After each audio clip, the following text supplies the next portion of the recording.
ইনসাফ 2 অবশ্যই হবে। ইনসাফ 2 এই ইনসাফকে বিট করবে। আপনারা তো দেখছেন ছবি, আজকে ছবি দেখে কি আপনাদের কাছে এই যে প্রশ্নটা যে ইনসাফ 2 আসবে কিনা, তো আমরা তো সিনেমাতেই মনে হয় যে একটা কিউ রেখে গেছি, তো সেখান থেকে আপনারা বলতেছেন অবশ্যই ইনসাফ 2 অবশ্যই হবে এবং ইনসাফ 2 এই ইনসাফকে বিট করবে।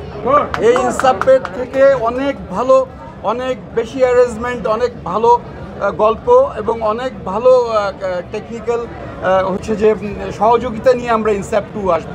এবং আমরা মনে করি যে এই ইনসাফ ছবি দিয়ে আজকে শরীফুল রাজ ওয়ালটন আবারও মিলিনিয়ার অফারে ওয়ালটন ফ্রিজ কিনে আপনিও হয়ে যেতে পারেন মিলিয়নিয়ার। মিলিনিয়ার ছড়াছড়ি দেশ জুড়ে, এটা শুধু ওয়ালটনই পারে। যে অবস্থানে গিয়েছেন, তো আমার কাছে মনে হয় না যে শুধুমাত্র ঈদের ছবি কারো দখলে থাকবে, একজনের দখলে বা একজন মানে অভিনয় শিল্পীর দখলে থাকবে, সেটা আর হবে না। আমার কাছে মনে হয় যে এটা ভাগ হয়ে যাবে। শরীফুল রাজ এই ছবির মাধ্যমে তার আরও শক্তিশালী একটা জায়গা করে নিছে চলচ্চিত্রে। এবং তাসনিয়া ফারিন সেই জায়গাটাতে আমাদের শিল্পীর খুব অভাব, সেই জায়গাটাতে তাসনিয়া ফারিনের মতো আর্টিস্ট আমাদের চলচ্চিত্রে এখন বর্তমানে কোনো অ্যাকশন নায়িকা নেই। তো সেইখানে তাসনিয়া ফারিন পুরোপুরি মানে সেখানে সে সাকসেস হয়েছে।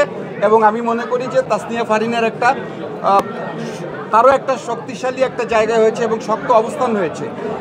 আমার মনে হয় যে যারা আমাদের ডাইরেক্টর প্রডিউসাররা পরবর্তীতে ছবি বানাবে অ্যাকশন মুভি, তাসনিয়া ফারিনকে অবশ্যই মাথায় রাখবে নায়িকা হিসাবে। শরীফুল রাজের একটা জায়গা হবে। চঞ্চল আর একটা হিরো, সে তো আপনারা দেখেছেনই। আমরা চঞ্চলের মাধ্যমেই কিন্তু একটা মেসেজ দিয়েছি যে আমরা কিন্তু আসতেছি, আমাদের ইনসাফটা এই ইনসাফটাই শেষ না, আমাদের আরেকটা ইনসাফ আসতেছে।